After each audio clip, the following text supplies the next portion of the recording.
Thanks for joining us. Now, in our first story, the driver of the vehicle, which knocked and killed 4 school children at Eja number 2 in the central region on Monday, has been charged with inconsiderate driving and causing unlawful harm. The suspect ran into a group of children returning home from school. Police at Salt Pond charged him a day after residents of the town demonstrated and blocked the road. Richard Kojunyako was there and filed this report. It was a chaotic scene on the Eja number 2 stretch of the Cape Coast Accra Highway. Scores of residents and family members in anger blocked the road with whatever their hands could find. 4 children went to school and never returned. Their lives snuffed out in the most painful manner.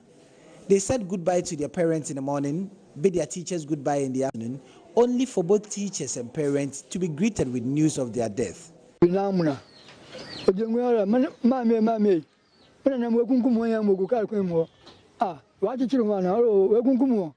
have lost 2 children. We were there when someone came to inform us about their death. What happened to them? We rushed there to find their lifeless bodies. I had the unpleasant experience of burying them. A 4x4 Hyundai vehicle ran over them when they were returning home from school. Parents are broken. So finna the comrade Anya, we shall take the law into our hands. From today, if the speed ramps are not erected, we will take the law into our hands. What will really compensate us for this loss? Member of Parliament from Fantiman constituency, Kokwan's Hayward, is equally distraught, completely broken. We have taken the steps as a result of what happened yesterday to ensure that we don't have this thing reoccurring on our major road. This is a major road, and for that matter, if you look at the way drivers use speed on this road, it tells you that drivers has to be advised when they get to communities. So as a first steps, we've taken the concern of the community into consideration. The regional minister has been briefed. The authorities involved in the security command has also been briefed. The driver of the vehicle has been charged by the Salt Pond police with careless and inconsiderate driving and an accompanying charge of causing unlawful harm. According to the Salt Pond Divisional Police Commander, Chief Superintendent Kumeko, the driver has produced his driving license and is a subject of investigation. The police narrate that the driver, on reaching Eja number 2, was trying to avoid knocking down a schoolgirl who was also crossing the road from school, and in the process veered off its lane and knocked the 4 children and injured others as well. The docket, according to the police, will be forwarded to the AG's office for advice. The 4 children have since been buried amidst the flow of tears from the community. Richard Kojunyako, JoyNews, Eja number 1.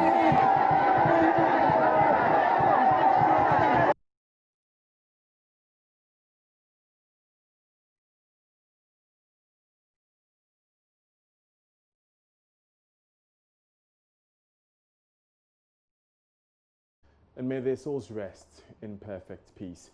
We keep talking about school children, though, because some lie on their bellies, others sit on the bare floor, and sometimes in flooded classrooms to read and write.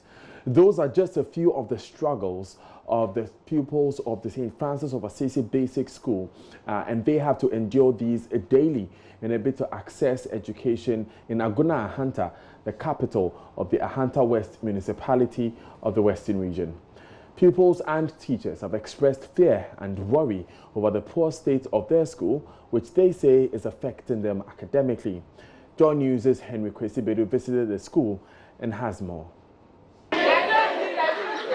It is 11 a.m. at the St. Francis of Assisi Basic School in the Ahanta West municipality of the Western region. For 10 years, structures raised to serve as permanent classrooms have part of their roofs damaged, resulting in severe leakage anytime it rains.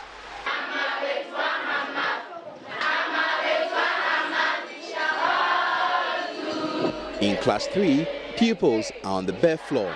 Sometimes When they are tired of sitting, they lie on the floor. There are just a few desks in the school. As if this is not enough, the heavens suddenly opened. The rains mean these children cannot study again.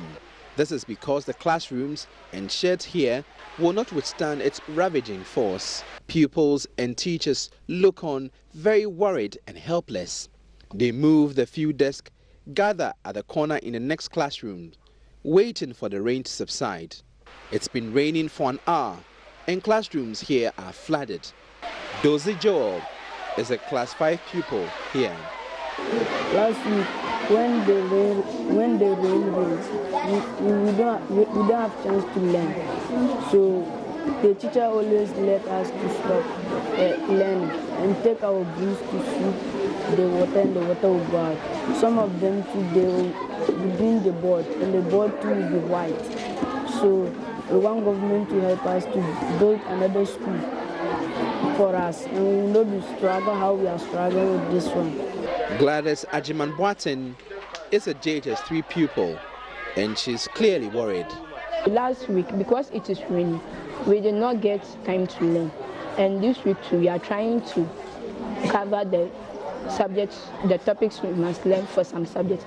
But this week still it is raining, so we don't get time to learn. And even today it's rain, so we didn't get time to learn. We are afraid every day because when it rains, other schools are learning to approach with the BC, but we don't learn, we don't get that time to learn. So we are very afraid that maybe if we go to the BC, maybe we'll perform well, but the grade and the mark that we want to achieve it, we can't achieve it. Teachers say the only motivation keeping them at the school is their passion for the job. Eric Kwesiando Jr. is a teacher. So when it rains, classes stop. And thank God when you came, you saw it yourself.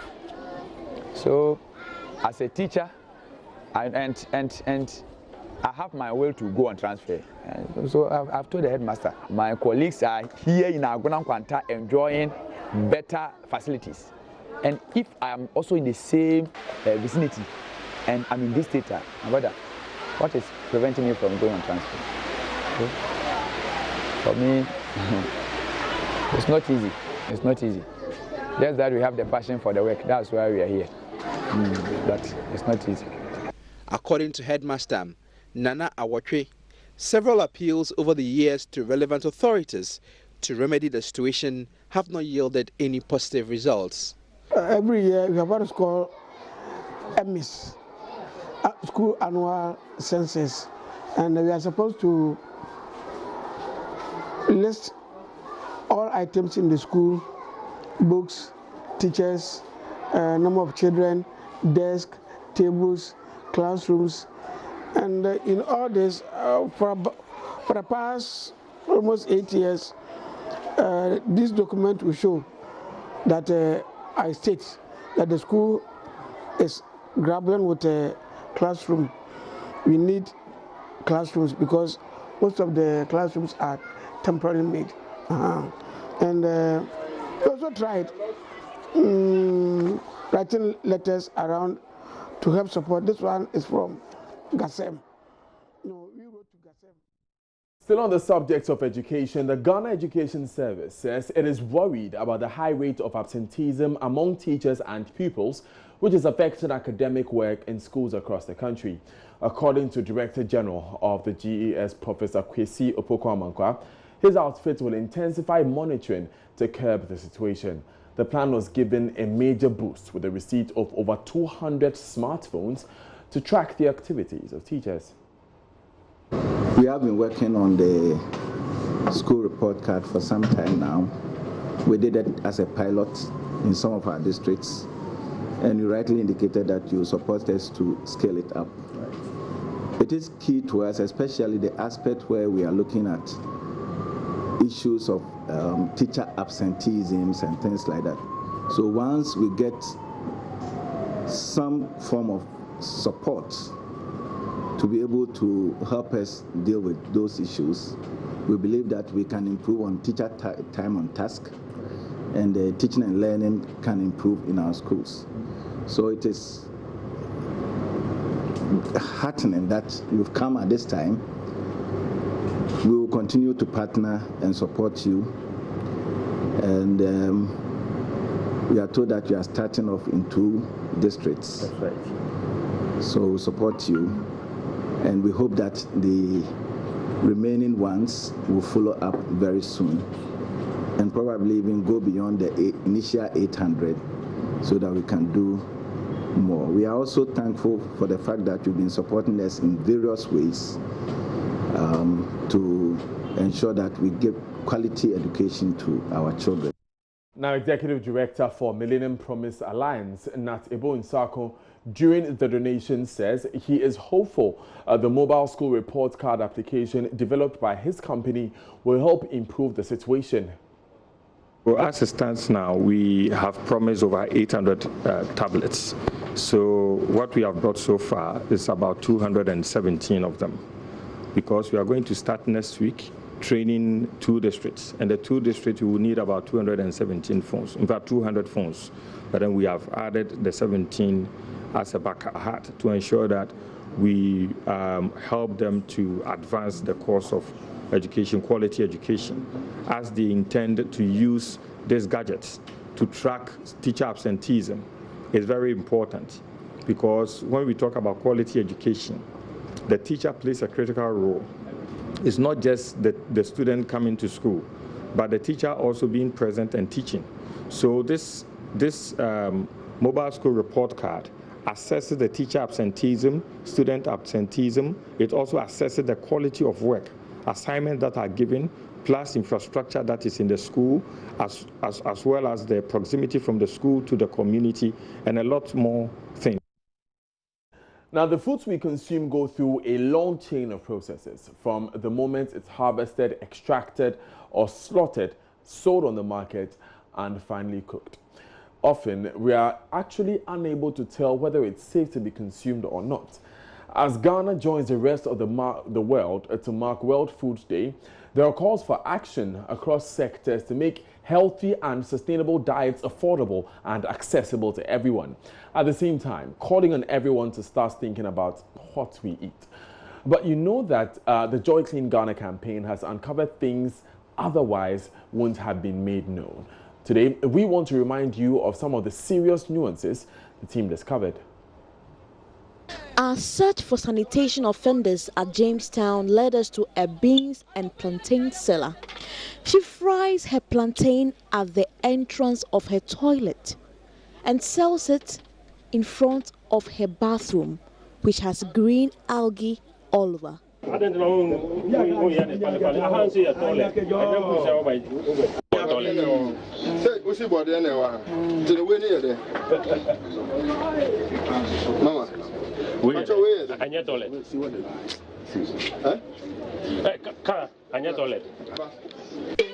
all these things and go and put it in your car.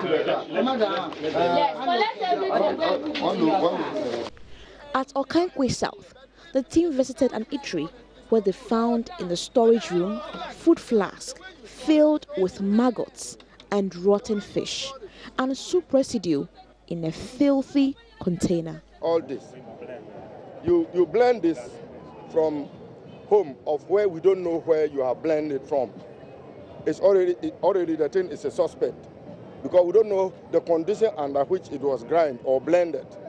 Then you bring it and you hide it under this poor environmental conditions, serious one, most flies and dirty clothing, everything.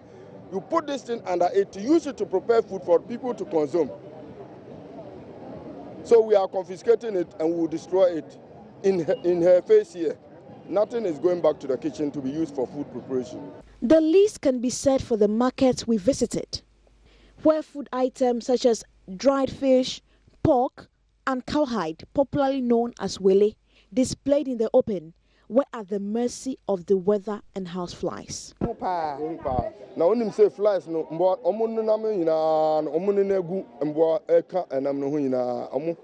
blue flies,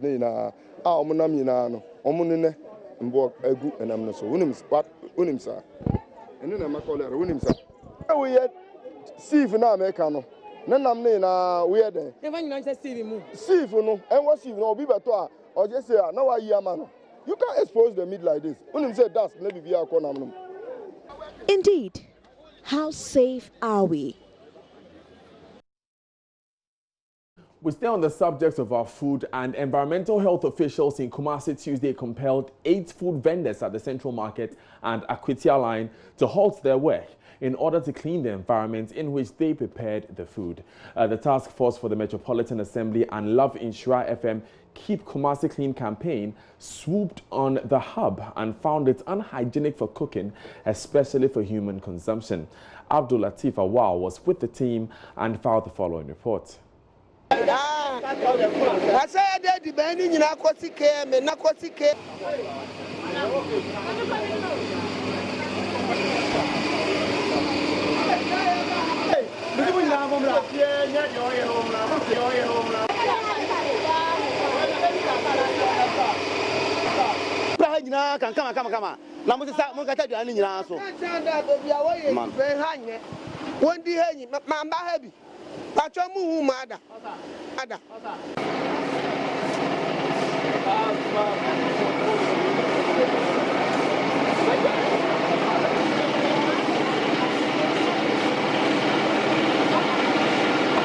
They cleared the filth and scrapped for almost 2 hours before being addressed by officials. Godfred Ba led the operation. The task force has also visited another food joint. This railway line. The public, we are creating an awareness to you, not to the vendors or the food handlers. You should be conscious about food you eat outside. Look at the area or a place that they are preparing such food. My people, be conscious about what you eat. Anytime you buy food, make sure you check the environment in which the food is served before you eat. If not, you eat contaminated food. Meanwhile, the offenders have been summoned by the KMA office for further briefing on how to ensure they serve the public with wholesome food.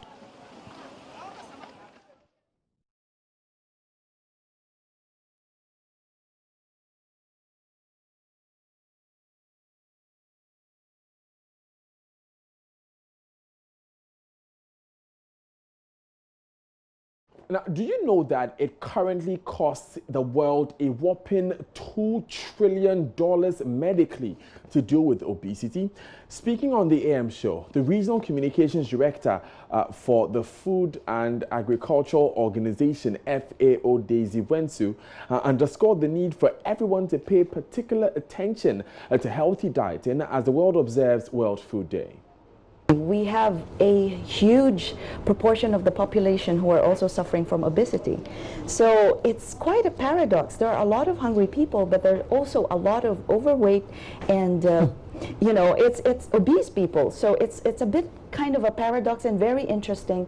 It is part of a nutritious diet that we have to look into. And we're celebrating World Food Day for us to kind of talk more about it on how we can make informed choices, you know, how we can make informed choices when it comes to choosing our food, when it comes to our diet. Also with a sedentary lifestyle, we sit at home so much, our children with their mobile phones. I mean, just going back to obesity, it is coming up. Studies show that we have a lot of non-communicable diseases that are showing up. You have heart stroke, you have respiratory problems, all brought about by the excess weight your body is carrying. But the most worrying thing is our children are picking that up. So they have a higher chances when they get big, when they become adults, that they would be carrying that. It's costing the whole world $2 trillion in terms of the medical costs. Maintenance, just to maintain. Just to maintain the medical costs. That money should be going into development. Now, Senior Food Safety Officer Blaise Ouattara said the staggering number of deaths globally relating to food calls for programs and policies that ensure strong regulations and inspection control systems. We are struggling with a lot of diseases that are due to the consumption of food. Globally, it's 600 million people who get sick by eating food. And when you bring that to Africa, it is almost 91 million people. And from these people in Africa, about 137 will die. So that means it's very important for the policymaker to make sure that the food safety issues are taken into consideration when we plan the global policy for food. It's important first to make sure that we have a very good food control system at the national level, starting with the regulation and going to the inspection principles and also the scientific aspect to provide very good information to the decision makers. This is one thing. And the second thing is also to work with the consumers. Consumers' education is very key in achieving food safety. Now, let's keep talking about food, because if you're one of those who doesn't eat fruit, then you should pay attention to this. The World Health Organization estimates that low fruit and vegetable intake contributes to approximately 2.7 million deaths a year from chronic diseases and causes about 31% of heart diseases and 11% of strokes worldwide. You heard right. But it appears there's a general upsurge in demand for fresh fruits and vegetables in Ghana. Do you doubt it? Here's a fruit seller. Doctor advice, I'm on for to send you the fruit as here. I say first, no, this will be no quando, so be mango and now be bibiansa, but they say, no, I say, a didiano, yeah, tisso. It appears more people are heeding to the advice from doctors and are buying more fruit lately. Years ago, people only bought fruit when they had appetite for it. But now, the story is different. Now business is booming.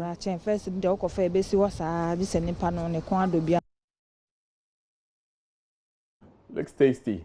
Now, we met a few of you on the street and you've been confessing whether or not you eat a lot of fruit. Fruits are actually healthy, and we need to take them more. Yesterday, for instance, I tried to take in some fruits. This morning, I'm also trying to do that as well before I start working. We do that to be healthy. You know, in Ghana, we don't see fruits as food. And I think that is something that we need to change our mindset about, that we can actually live on fruits, but for now, the banku and things. Midday, I'm fine. Anytime I eat fruit, I feel so good. It helps control the quantity of food I take in. Sometimes, when I take in fruit, I hardly eat any other food. Eating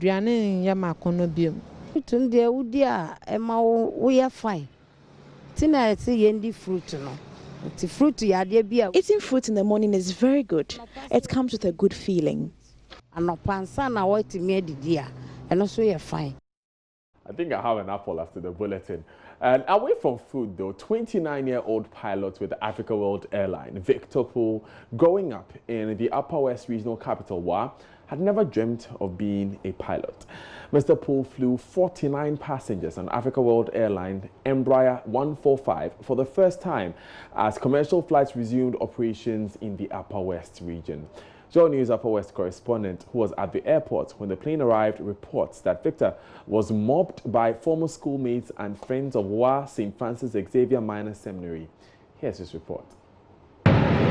When the Ministry of Aviation announced a couple of months ago that Africa World Airline will on October 15 start operations of commercial flights at the Wa airport following its rehabilitation, there was spontaneous jubilation among the citizens here.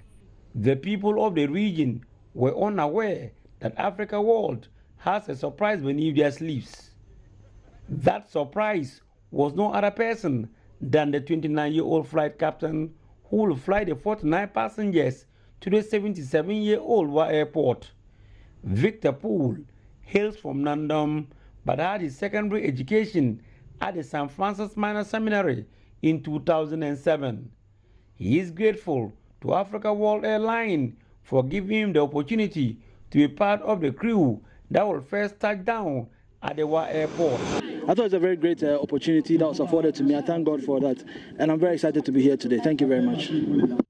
Victor Poole revealed that growing up in Wa, he has never dreamed of becoming a pilot. As a result, he has lots of praises and encomiums for Africa World Airlines for resumption of operations of commercial flights at the airport. Growing up, I didn't know that I have such an opportunity. Growing up, there were very opportunities for me to actually learn more about aviation. It was something that I wanted to do, something that I was very interested in, but there were very limited opportunities, and that's why I was emphasizing the fact that it's important that the Africa World Airlines started flying to WA. Kids in and around the vicinity of WA will get a chance to see aircraft landing, to grow the interest, to inspire kids to want to achieve more, and I think that's a great thing that the airline is doing. Victor Poole's former schoolmates and continuing students were on hand to share in his glory. A couple of the continuing students are inspired by the feat chalked and will want to follow his example. It's actually fun. We are actually kind of like proud of him. He's giving us the morale, the motivation to work hard. In fact, even someone just said it's so going to be a pilot in future. So I think he's an inspiration and then a motivation to the student body of St. Francis Xavier Minor Seminary. We are proud of him and we want to see better people in future. And we also want to be better more than what he's doing. And we want to be better people in future, in the nearby future. Personally, tell me if he inspires you and how. He inspires me. I'll learn hard so that next time I'll be a better person higher than him in the education level. Reporting for JoyNews, Rafiq Salam. Wow. Truly inspiring story there, but let's do some politics. And the General Secretary of the Opposition National Democratic Congress, Johnson Esiedun Ketia, has reaffirmed allegations that the New Patriotic Party is training people at Esuchare to disrupt the 2020 general elections. Speaking on PM Express with Evan Spencer, Mr. Esiedun Ketia challenged the media to verify his claims, which he insists is concrete. This is their word against our word, and I thought that to be able to settle this matter, you can take your cameras to a sanctuary and then go and testify about what is happening there. Then you come and inform them. Suggest you don't have your own evidence? No, I'm saying that it is their word against our word. I've seen letters, they are flying around that there is nothing like that. They are calling us. Yes. Yes, and I'm saying that. So who do you believe? You have the means of conducting, your independent investigation. That is why you are a media group. You have cameras. Luckily, if you go there, you can, if they give you access, you can capture whatever is happening there. Come and expose us as liars. That will settle this. It will give it, it will deliver finality to this whole argument. We will do that. But because you made the allegation, what was the basis of the allegation? I'm saying that they have never stopped the agenda to train thugs to disrupt the 2020 elections. And since it started, luckily, you guys even alerted us to what they were planning to do, because you exposed the Upper West letter, and subsequently the training that was happening in the castle was also aired by multimedia. And then we saw these thugs on display fully at Ayawaso West Wogon, and they haven't stopped. And we are verifying these claims, and we will furnish you with the findings in our subsequent bulletins. Away from that story, though, let's tell you what's coming up in business. Kotoka International Airport adjudged second safest airport in Africa. That's coming up shortly. Stay with us.